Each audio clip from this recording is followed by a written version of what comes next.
Okay, I just finished Can This Love Be Translated, and I just wanted to make a quick video talking about my ending thoughts of the show because I've completed it fully. Okay. First of all, when we find out that her parents are alive, they didn't die in this accident. They didn't die when the mom attempted to kill her husband and her daughter. They all survived. Her parents survived, which is kind of a really big deal. And I find it very, very odd that they didn't develop that into anything. They're just like, oh yeah, her parents are alive. Oh yeah, she's gonna go meet her mom. Oh yeah, she went and met her mom. You don't get to see any of that. They don't show us anything. And I'm like, why bring the whole parents being alive plot into it and then they just don't do it. And they revealed that her parents were alive, literally, I'm not joking, in the last 20 minutes of the whole show. And I'm like, you've had the last how many episodes to develop this situation? And also the whole okay, so I can finally explain. I was trying to explain in my last video, but it I know for a fact it didn't make any sense. Basically, this is what her trauma was, the hallucination situation. This is how they explained it all away.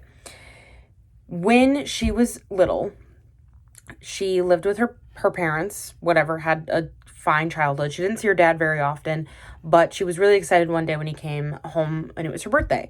Her mom poisoned the cake, and at the time, the audience presumes the husband dies because he eats the cake and then he, keels over. So you think he dies. The mom goes to her daughter and is like, come on, let's all be happy together. Because clearly she was trying to do they all die together. This lady was crazy. The daughter refuses to eat it, and then she runs over to their balcony and she falls off the balcony, I guess to get away from her mom. She was 6 or 7 when it happened. Can't even believe I said that. Anyways, she was really little when it happens, and she blocks that whole memory out, or so we think. We think that she can't remember anything of what actually happened between her parents, anything like that. And then we time jump into her adulthood. Now she's an actress, a struggling actress, and then she has that accident where she gets injured on set and is in a coma for 6 months. The character that she played in that movie before she went into a coma was this kind of murderous, she was supposed to be a zombie. It was the movie was weird. She's just kind of this very brash, very blunt, says whatever she's thinking type character. After her coma, she starts seeing that character everywhere, hallucinating, and starts to kind of lose it. And then to a certain extent, starts to behave as that character, as that persona, if you will, where she essentially goes back and forth between two personalities. However, instead of making it an actual plot about her having a personality disorder or something like that, they just chalk it all up to trauma and basically say that because she didn't remember really what she didn't really remember what her mom looked like. I don't think she even really knew, or she had blocked it out. But also technically she did remember everything that happened, but she lied and said she didn't because her brain had to I don't know. They don't really explain if she blocked it out the whole time, or if she never remembered, or if she always remembered. I think the idea was that she always technically remembered what happened, but she lied and said she didn't because she just didn't want to deal with it, and she didn't want to be unlovable, if you will. Anyways, her mom is she's an exact replica of her mom. So the reason that she saw her character in the movie as herself, and she thought she was seeing a hallucination of her character, she was actually seeing her mom, but because the accident happened and because that was the last thing that she remembered, essentially she kind of just merged the two thoughts, because she describes that character, that hallucination she keeps seeing, is she's me, but she's a hater and all these things. And it was they basically realized it was the mom because the mom was really horrible to her too. And basically, obviously, I clearly tried to kill her, but then also was just not a nice person and said mean things to her, which was what her hallucinated movie self, second personality, whatever you want to say, said to her. So essentially, the hallucination she was seeing was her mom. Essentially, she was her brain couldn't comprehend that it was this childhood trauma and that it was her mom, but that it made it into her character. That is what the show tried to do. I don't know if that explanation makes any sense. It's pretty confusing. It makes sense when you watch the show, but like in general, that also doesn't make a ton of sense. So anyways, that whole part of it was confusing and I didn't totally understand what was happening anyways. The other part of the show that I didn't like, and I did talk about this, is I'm not a huge fan of the male lead. I don't think that they wrote him very empathetically, and it got kind of annoying at times where I was like, dude, clearly she's got problems. Like, I know I can't just be like excusing her behavior. I know she kept running away. She kept avoiding situations. She kept, every time that she would like essentially try to be like, I like you, let's like make something happen, and he would reject her or he wouldn't respond in the way she thought, and so then she'd immediately backtrack on what she said and be like, never mind, I didn't say that, when clearly she was bothered when she thought he liked someone else. And it was just like a lot of misunderstanding, miscommunication. That's supposed to be the whole show, but it got to a point where it was like, this is ridiculous. Like, you guys, if you are going to date, you need to like go to couples therapy, which is crazy. Like, you need to learn how to communicate, because clearly you don't know how to communicate. And that was one of the things that annoyed me so much about this show, is they have some of the worst communication I've ever seen in a couple. And it got to the point where it was almost like, do I even want you guys to be together? Because I feel like you'll last like 6 months and then you'll break up. And that is a point of contention they talk about in the show, of like, she's a very like anxious person. And so he literally tells her, so that she won't be anxious about them breaking up, he's like, well, we're not going to last anyways. We'll break up in like 6 months, or we'll break up in like a month. So then let's have a month free, worry free, because he knows that like, if she thinks about it too hard, she's going to be so worried that they'll break up that like they might actually end up having issues, and then stuff will like fall through the cracks and then whatever. So he basically like prepares her to break up. It's hard to explain. It sounds kind of weird. It kind of makes sense in the show, but it's also kind of like, realistically, if someone said that to me, I'd be like, what are you talking about? Anyways. So they just have an odd dynamic, and I feel like that's the best way of explaining it, is they just have a weird dynamic that kind of makes sense when you watch the show, but again, in real life, you'd be like, girl, don't date that guy, or dude, don't date her. Like, this is clearly, you guys aren't healthy for each other. Especially because the second male lead, even though I didn't like him at the beginning, he grew on me, because he was just really petty at the beginning, but then he grew on me. He was low-key kind of way better than the male lead in terms of like behavior, and like he was like not ashamed to say he liked her. And it's not that the male lead was ashamed, but it took so long to realize that he liked her, and it took him so long to like deal with his feelings as like a 30-some-year-old man. And I was like, dude, you need to work through your issues. And obviously the second male lead had moments where he was like, oh, I don't like her. But at the end of the day, he was able to admit it to himself that he did, and he was able to confess her. Also, he was Japanese, and he learned Korean for her. So there was that. And I was like, oh. So he grew on me. Low-key, she probably should have dated him. It probably would have been a much healthier relationship. But clearly she didn't like him. So it's like, whatever. Overall, though, it's a good show. I just think that the show missed on quite a few things.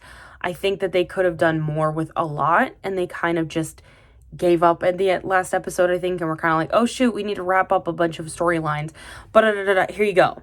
And it was like the whole crux of the film, of her finding out that this traumatic thing from her childhood was her mom, and that was what her mom looked like, and she looked exactly like her, and that's why the manifestation of her like hallucinations was essentially her face, because that was what her mom looked like. It was just like, there was so much more I think they could have done, and they should have done, and they spent way too much time in the beginning with the back and forth of them, and not dealing with her like actual, sorry, my hair's bothering me, not dealing with her like actual trauma, which was like pretty intense. And I wish that they had given us more like resolution of her like dealing with it and working through it, because she even says before she goes to see her mom, which again we don't see, she literally is like, I think that like I need to see her alive to like fully get rid of her for good, kind of like, and be free of her essentially. We don't get to see that. It's just like, I hate it when plots are like, oh my gosh, this, and this happened. You don't get to see it. You don't get to see it. You don't get to see what happened. You don't get to know what happened. You don't see it, but it happened. It's like, it's lazy storytelling, in my opinion. Like, it's a lazy show device of like, we ran out of time to properly like make this a plot point, and now you're gonna not get to see it. And too bad, sucks to be you. And it's like, this is not a fun way to watch a show. Anyways, at the end of the day, I'm glad I restarted it and finished it. I would not necessarily recommend it to people though, because I'm like, it's way too dramatic. It is way too angsty. They have, again, as I said, some of the worst communication I've ever seen. It's kind of a frustrating show too, because you get to a certain point where you're just kind of like, oh my gosh, like, you guys, can you just like sit down and talk to each other? Like, and it's also a very confusing timeline of their relationship, because there's so many ups and downs and backs and forth, and so many moments where it's like, is this them like flirting? Are they having a thing? Are they kind of a thing right now? Are they just friends? She's clearly told him she likes him. He's being weird and like not responding. I don't know. Overall, a very good show. Oh my gosh, that's not what I don't know why I said that. That was not what I meant to say. Overall, a very confusing show. Decent on the acting. I mean, of course, both the actors did an amazing job. I love both of them. Like, at the end of the day, I couldn't hate either of their characters because I like both of the actors. But I was frustrated with both of them multiple times, because I'm just like, what are we doing? But overall, I mean, it was a good show. Like, it wasn't like bad, but it could have been a lot better, I think, and that's why it's frustrating. And I've said this before, of like, sometimes big budget K-dramas are not very good. And I mean, this one, they literally go all over the country. Like, I don't know how much of it is filmed like for real, like in the country that they're in. But I mean, some of the scenes looked pretty, like, it looked real. So I'm like, I'm hoping that it was all real. And I think that was a big part of the show, was that they were going international and they were filming everywhere, which is cool. But again, I wish we would have utilized better parts of the plot than just two people who don't know how to talk to each other. Trying to make a relationship work. Anyways, so that's whatever. I finished season 1 of The Pit. Finished it today, and I started season 2. The last like 4 episodes are wild. They're absolutely insane. Really good television, really good acting. I see why Noah Wiley. Is it Wiley or Weil? I think it's Weil. No, Weil. I think it's Weil. Anyways, I see why that man was like, I think he won an Emmy for The Pit, which he should have, because he did an incredible job. Especially there's this one scene in the last like couple episodes.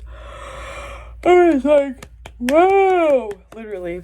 What else am I watching? Oh, I was gonna talk about this in my last video, but then I never did. So I'm also watching this show called Spring Fever.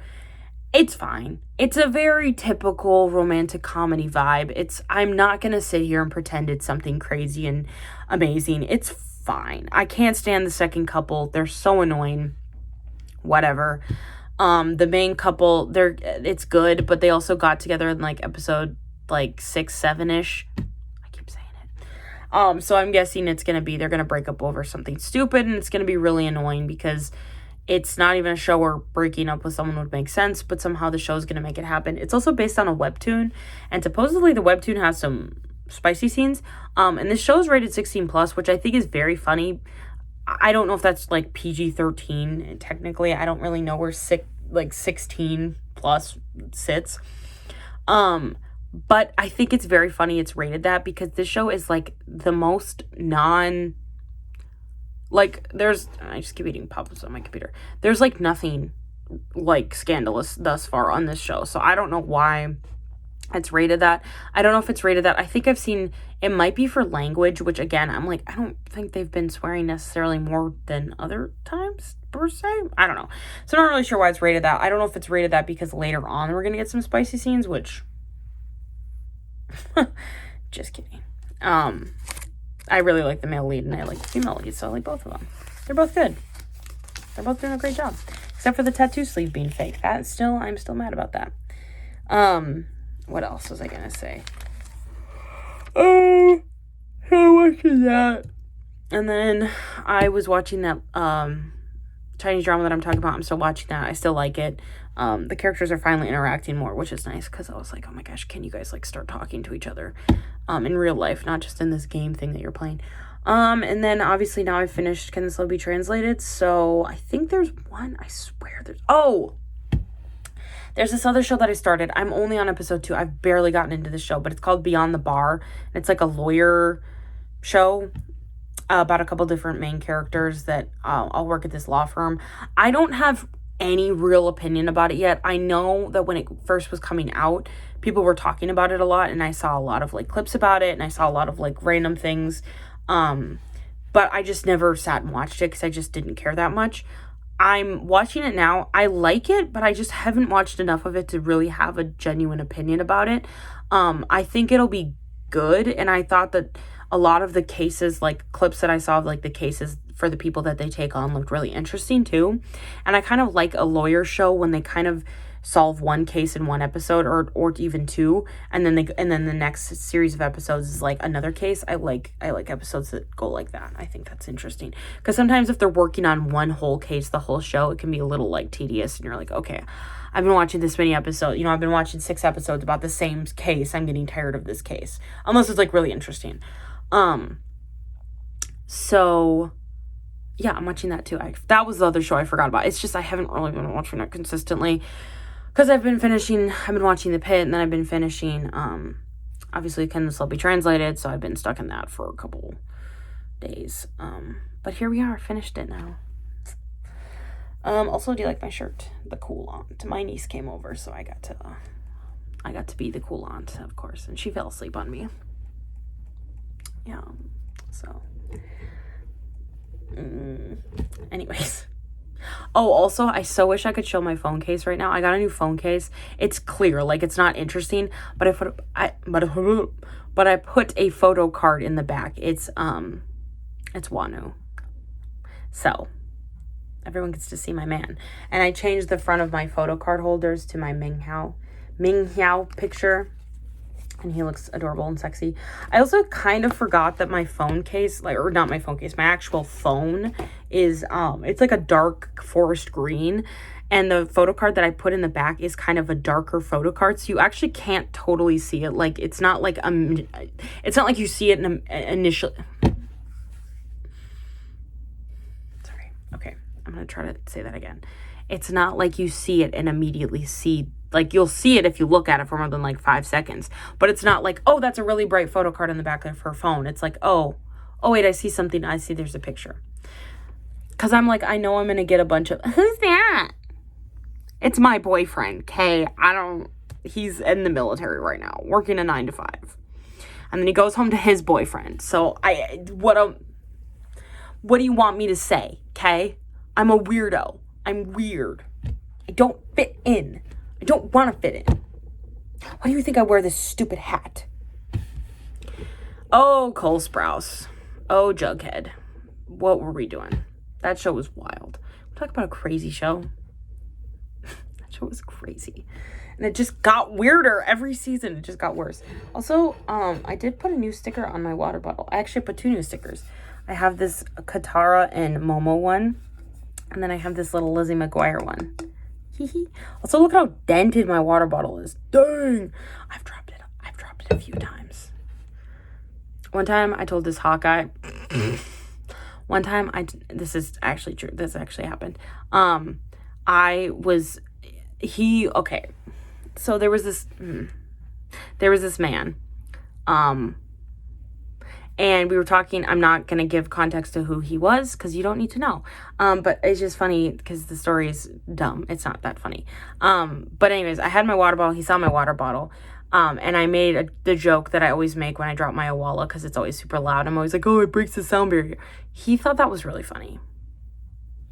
And I can't lie. I was like, yeah, I'm funny. You think I'm funny, don't you?